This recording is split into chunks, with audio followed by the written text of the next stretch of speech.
Hello दोस्तों, आपका एक बार फिर से स्वागत है हमारी आज की वीडियो में। और मैं एडवोकेट नरेश कुमार आपका स्वागत करता हूं। दोस्तों, अगर पुलिस आपको उठाकर ले जाए और थाने में ले जाकर आपके साथ मारपीट करती है, आपके साथ अभद्रता करती है और 24 घंटे से ज्यादा आपको अपनी कस्टडी में रखती है, तो क्या आप बिल्कुल बेबस हो जाते हैं? इसका जवाब है नहीं, क्योंकि भारत का संविधान आपको मजबूत अधिकार देता है और यह अधिकार आपकी रक्षा और आपकी सुरक्षा के लिए है। जो भारत का संविधान एक आम व्यक्ति को अधिकार देता है, अगर आपके साथ या फिर आपके किसी जानने वाले के साथ अगर ऐसा हुआ है या फिर हो रहा है, तो ये वीडियो दोस्तों आपके लिए है। इस वीडियो को लास्ट तक जरूर देखें, क्योंकि इस वीडियो में मैं इस तरह की जो घटनाएं हैं उनके बारे में क्या करना चाहिए और आपके पास क्या अधिकार हैं। आप हाई कोर्ट और सुप्रीम कोर्ट में जा सकते हैं और कौन सी एप्लीकेशन वहां पर आप लगा सकते हैं। इस वीडियो में मैं इस सब चीजों के बारे में ब्रीफली डिस्कस करूंगा, ताकि पुलिस अपनी मनमानी ना कर सके। आपके पास जो जो अधिकार हैं वो आपको पता होना चाहिए। तो दोस्तों, इस वीडियो को लास्ट तक जरूर देखें। तो नमस्कार दोस्तों, मैं हूं एडवोकेट नरेश कुमार और इस चैनल पर हम आपको कानून की वो जानकारी देते हैं जो आम आदमी को पता नहीं होती, और आपके अधिकारों के बारे में हम आपको बताते हैं। आपको ऐसी जानकारी और सटीक जानकारी देते हैं जिससे कि आप अपने बचाव में इसका इस्तेमाल कर सकते हैं और अपना बचाव कर सकते हैं अगर पुलिस आपके साथ अपनी मनमानी करती है, आपके साथ मार पिटाई करती है। अगर आप चाहते हैं कि आपके अधिकारों के बारे में आपको पता चल सके, तो अभी हमारे चैनल को सब्सक्राइब कर लें, बेल आइकन जरूर दबाएं, ताकि जो भी लेटेस्ट वीडियो है वो आपसे मिस ना हो और सबसे पहले आपके पास पहुंचे। अगर पुलिस थाने में आपको मार पीट रही है तो आपके क्या अधिकार हैं? अगर पुलिस आपको गिरफ्तार करके ले जाती है और आपके साथ मारपीट करती है, तो सबसे पहले तुरंत आपको यह काम करने चाहिए। सबसे पहले आपको मेडिकल की मांग करनी चाहिए। पुलिस वाले आपके साथ अगर मारपीट करते हैं तो आपको 24 घंटे के बाद वो मजिस्ट्रेट के सामने पेश करेंगे, या फिर जब भी आपको पेश करें वहां पर आप 164 सीआरपीसी के बयान दर्ज कराएं और वहां पर मजिस्ट्रेट के सामने ये बोलें कि मेरे को 24 घंटे से ज्यादा रखा गया है और मेरे साथ मारपीट की गई है। तो इसके साथ साथ आपको संविधान भी कुछ अधिकार देता है, जैसे कि आर्टिकल 21 व्यक्ति को स्वतंत्रता के साथ जीवन जीने का अधिकार देता है और कोई भी व्यक्ति इस अधिकार को आपसे नहीं छीन सकता। तो भारत का जो संविधान है वह एक आम व्यक्ति को इस सभी अधिकार देता है कि वो स्वतंत्रता से जी सके, उसका आप इस्तेमाल कर सकते हैं। इसी तरीके से आर्टिकल 22 सब क्लॉज 1 गिरफ्तार व्यक्ति को गिरफ्तारी का कारण बताया जाए और उस व्यक्ति को वकील से मिलने का अधिकार है। आर्टिकल 22 का सब क्लॉज 1 ये आपको अधिकार देता है, ये आपको जानकारी होनी चाहिए। इसी तरीके से आर्टिकल 22 सब क्लॉज 2 24 घंटे के अंदर मजिस्ट्रेट के सामने पेश करना जरूरी है। ये संविधान कहता है कि 24 घंटे से ज्यादा कोई भी व्यक्ति पुलिस कस्टडी में नहीं रह सकता। और अब मैं आपको सुप्रीम कोर्ट के कुछ ऐसे ऐतिहासिक फैसले बता रहा हूं जिससे आपको काफी मदद मिलेगी अगर आपके साथ भी कुछ इस तरीके की घटना हो रही है। तो सुप्रीम कोर्ट की ऐतिहासिक जजमेंट है D K Basu versus state of West Bengal. इस केस में सुप्रीम कोर्ट ने गिरफ्तारी के लिए गाइडलाइंस तय की थी। जैसे कि गिरफ्तारी अगर हुई है तो सबसे पहले अरेस्ट मीमो बनाना जरूरी है, गिरफ्तार व्यक्ति के परिवार वालों को सूचना देना जरूरी है और मेडिकल जांच हर 48 घंटे में होनी चाहिए।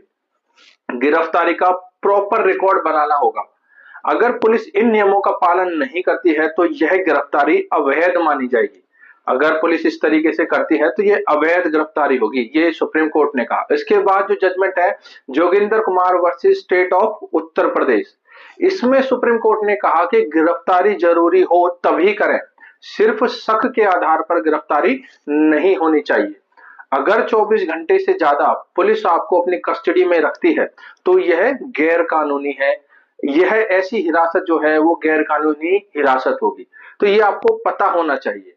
इसके बाद जो आपको डिस्ट्रिक्ट कोर्ट आप जा सकते हैं अगर कुछ इस तरीके से होता है तो सबसे पहले आप बेल एप्लीकेशन लगा सकते हैं।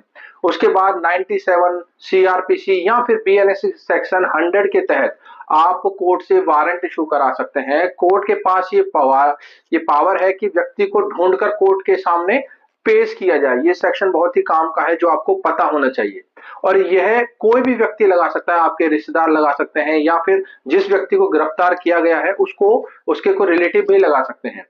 और आप मजिस्ट्रेट के सामने आवेदन कर सकते हैं 156(3) की एप्लीकेशन बोला जाता है सीआरपीसी में, या फिर बीएनएसएस के सेक्शन 173 सब क्लॉज 3 के तहत आप डायरेक्टली मजिस्ट्रेट के सामने अपनी एफआईआर को वहां पर दर्ज करा सकते हैं। अगर पुलिस वाले एफआईआर नहीं लिखते हैं, मनमानी करते हैं, और वहां पर आप इस अधिकार का इस्तेमाल कर सकते हैं। 2023 के क्षेत्र में 173 जो सब क्लॉज 3 थी वो बीएनएस में कन्वर्ट की जा चुकी है। तो ये आपको पता होना चाहिए कि जो पहले सीआरपीसी थी और अब जो है वो बीएनएसएस में कन्वर्ट हो चुकी है। और इसी तरीके से आर्टिकल 226 आपको यह अधिकार देता है, सबसे पहले आप हैबिस कॉर्पस पिटीशन आप हाई कोर्ट में दायर कर सकते हैं। अगर कोई व्यक्ति अवैध रूप से बंद है तो हाई कोर्ट उसको आदेश देगा कि तुरंत उस व्यक्ति को हाई कोर्ट के सामने पेश किया जाए। अगर पुलिस वाले इस तरीके से करते हैं तो आप हैबियस कॉर्पस हाई कोर्ट में लगा सकते हैं।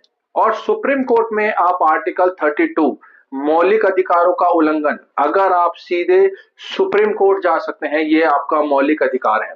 और अगर आर्टिकल 21 का उल्लंघन हुआ है, पुलिस ने आपके साथ टॉर्चर किया है या फिर कस्टोडियल हिंसा की है, तो आपके पास ये अधिकार है कि आप डायरेक्टली हाई कोर्ट जा सकते हैं। आर्टिकल 32 आपको ये अधिकार देता है, आपको इस बारे में पता होना चाहिए। और फिर अगर मैं आपसे बात करूं कि सुप्रीम कोर्ट ने भी ये कहा कि अगर पुलिस कस्टडी में अगर मौत हो जाती है या पुलिस वाले अगर टॉर्चर करते हैं तो जो व्यक्ति की मृत्यु हुई है उसको मुआवजा मिलेगा, ये सुप्रीम कोर्ट ने कहा। एक और जजमेंट आपको बताता हूं, रुदल साहब वर्सेस स्टेट ऑफ बिहार। अगर व्यक्ति को 14 साल अवैध रूप से जेल में रखा गया है तो सुप्रीम कोर्ट ने उसको मुआवजा भी दिया। तो ये आपको पता होना चाहिए कि कौन कौन सी जजमेंट है। इसके साथ साथ मानव अधिकार आयोग में आप शिकायत कर सकते हैं। National human right commission of India, यहां पर आप जाकर ऑनलाइन शिकायत कर सकते हैं, ये भी आपके पास अधिकार है। और इस तरीके से आप अपने अधिकारों का इस्तेमाल कर सकते हैं। साथ ही साथ आप पुलिस वालों के खिलाफ भी एक कंप्लेंट दे सकते हैं, उनके ऊपर एफआईआर दर्ज करा सकते हैं। सेक्शन 330 और आईपीसी और 342 के तहत आप उनके ऊपर केस फाइल करा सकते हैं। मजिस्ट्रेट के समक्ष आप सारी चीजें बताइए, अगर मजिस्ट्रेट को लगता है तो उनके ऊपर भी एफआईआर हो सकती है, क्योंकि पुलिस वालों ने गलत तरीके से अपनी कस्टडी में रखा। और जब गिरफ्तारी हो, सबसे पहले आप मेडिकल की मांग करें, चोट जो है उसका रिकॉर्ड रखें, स्वतंत्र डॉक्टर से जांच की मांग करें, क्योंकि कई बार पुलिस वाले अपने किसी डॉक्टर से मेडिकल करा लेते हैं। तो इन सब चीजों को आपको पता होना चाहिए। तो दोस्तों, हमेशा ये याद रखिए कि पुलिस जो है वो कानून से ऊपर नहीं है। भारत का संविधान आपको शक्तिशाली अधिकार देता है, और ये अधिकार जब तक आपको नहीं पता है तब तक पुलिस वाले अपनी मनमानी करते हैं। तो दोस्तों, इस वीडियो में मैंने आपको ये सारे अधिकार आपके बताए कि अगर पुलिस वाले अपनी मनमानी करते हैं और 24 घंटे से ज्यादा किसी भी व्यक्ति को अपनी कस्टडी में रखते हैं, उसके साथ मारपीट करते हैं, तो एक आम व्यक्ति के पास क्या अधिकार है। वो हाई कोर्ट में जा सकता है, सुप्रीम कोर्ट में जा सकता है, और अपने डिस्ट्रिक्ट कोर्ट में भी एप्लीकेशन लगा सकता है। इसके साथ साथ ह्यूमन राइट कमीशन में वो लिखित में शिकायत कर सकता है, ऑनलाइन शिकायत कर सकता है। तो इस वीडियो में मैंने आपके जो भी क्वेश्चंस थे वो सारे क्लियर करने की पूरी कोशिश की। लेकिन अभी भी अगर आपके मन में कोई डाउट है या फिर कोई ऐसी घटना आपके या आपके किसी जानने वाले के साथ हो रही है और आप हमसे डिस्कस करना चाहते हैं, तो आप हमसे अपॉइंटमेंट ले सकते हैं और अपने केस के बारे में हमसे डिस्कस कर सकते हैं। तो दोस्तों, अगर आपको हमारी वीडियो अच्छी लगी हो और ये सारी जानकारी आपके उपयोगी हो तो वीडियो को लाइक करें, शेयर करें, चैनल को सब्सक्राइब करना ना भूलें। और अगर आप कमेंट करते हैं तो उस कमेंट के अकॉर्डिंग हम आप नई वीडियोस लेकर आते हैं।